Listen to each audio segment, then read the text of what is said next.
Chapter 45. Walking towards the thatched cottage, he remembered where he had left the herbs yesterday. Su Fengnian smiled and pushed open the door. He did not see Zhang and I sleeping on the bed at first glance. Had she gone to see the scenery of the lazuli world? When he looked again, he saw that the little mud figurine had already cleaned herself up and was facing the wall, asleep. She did not touch the bed. Su Fengnian understood perfectly that she despised the place he had slept in for being too dirty. The reason why she did not sleep against the wall was clearly because her delicate back could no longer bear any contact after carrying the luggage up the mountain. Su Fengnian opened his mouth and spat out the rabbit hairbrush on the table.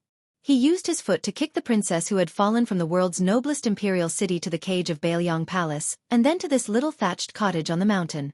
She was probably exhausted, for she did not react at all. She muttered a few words in her sleep.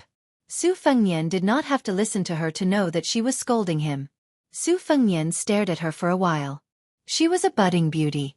Although her face could not compare to white fox's, it did not lose out to sweet potato and bluebird by much. In the future, she would definitely be even more attractive. Su Fengnian felt that the way she sat on the ground and fell into the mud yesterday was very interesting. Zhang Ni's body slanted in her sleep and almost fell to the ground. Su Fengnian's shoulders shook and Xiaodong fell down. He used the scabbard to gently support her body and slowly straightened it. Only then did he stop disturbing her. When he went out, he saw that the bull-riding fellow had tactfully begun to cook porridge. There were a few small jars of pickled vegetables in the house.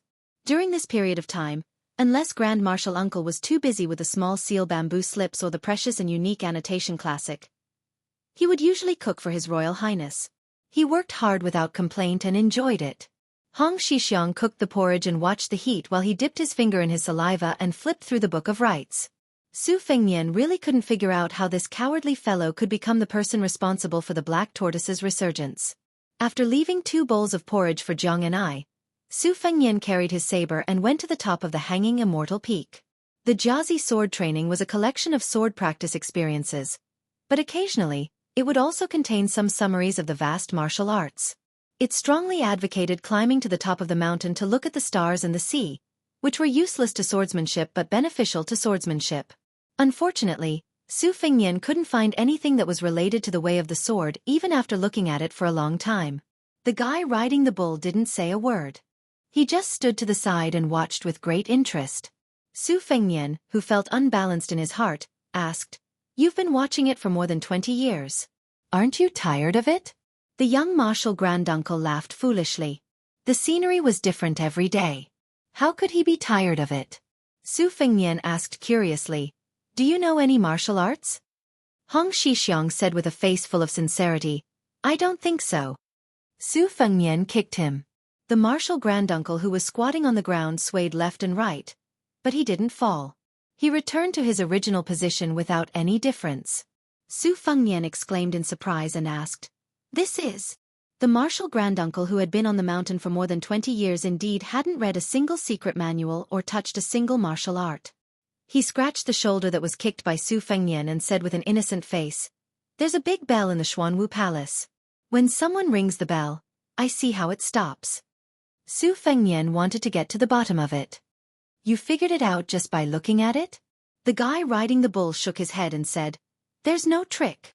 Su Fengnian felt a little defeated and said, "If you use a saber to chop the waterfall, can you chop it?" The martial granduncle who was asked shook his head and said, "Of course not." Su Fengnian finally felt a little better. But the guy squatting on the ground immediately added, "I can't chop it, but it probably won't be enough to make the saber and sword fall out of my hand." Su Fengnian was full of suspicion and ordered, "Then go find a sword and try. If you can't do it, then just wait to be fed to the fish." Hong Shixiang had a troubled expression. "Why don't His Royal Highness lend me the saber on his shoulder?" Su Fengnian lifted his leg and was about to kick, but the martial granduncle who was riding the bull had already run far away. Su Fengnian went down the mountain peak and waited for about 2 hours before a sweaty Hong Shixiang arrived. He really did carry a peach wood 7-star sword in his hand. The way he held the sword was neither fish nor fowl. Su Fengnian signaled with his eyes for him to stab with the sword. As if he was facing a great enemy, Hong Shixiang took a few deep breaths. Only then did he walk in front of the waterfall as if he was going to the execution ground.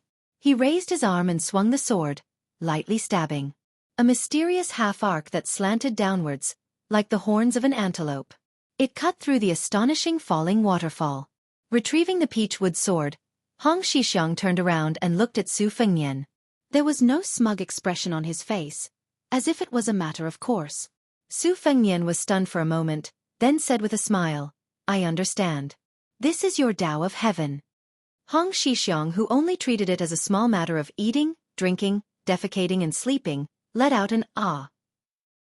He jogged towards His Royal Highness suspiciously in a flattering manner. "Tell me, how is it Tao?" Senior apprentice Brother Chen said that I am in the mountain and do not know the mountain. I will never be able to comprehend the Tao in this lifetime. Su Fengnian said treacherously, "As long as you go down the mountain and stand a little further away, won't you be able to see the mountain clearly?" Hong Xixiang sighed and made a deduction with his fingers, saying helplessly, "I knew it. Today is not the day to go down the mountain." Su Fengnian wanted nothing more than to kick this coward who was hiding in his turtle shell and not poking his head out. Ginger Mud, whose greatest ability was to go down a dead end, decided to go all out with Su Fengnian and live in the thatched hut. From the winter to the warm spring, the flowers bloomed. His Highness the Crown Prince was as tired as a stray dog every day. She had a lot of free time.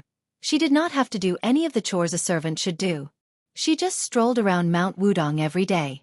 She walked around the 81 peaks, half of the peaks, palaces, monasteries and heavenly paradises with her little feet wearing hemp shoes.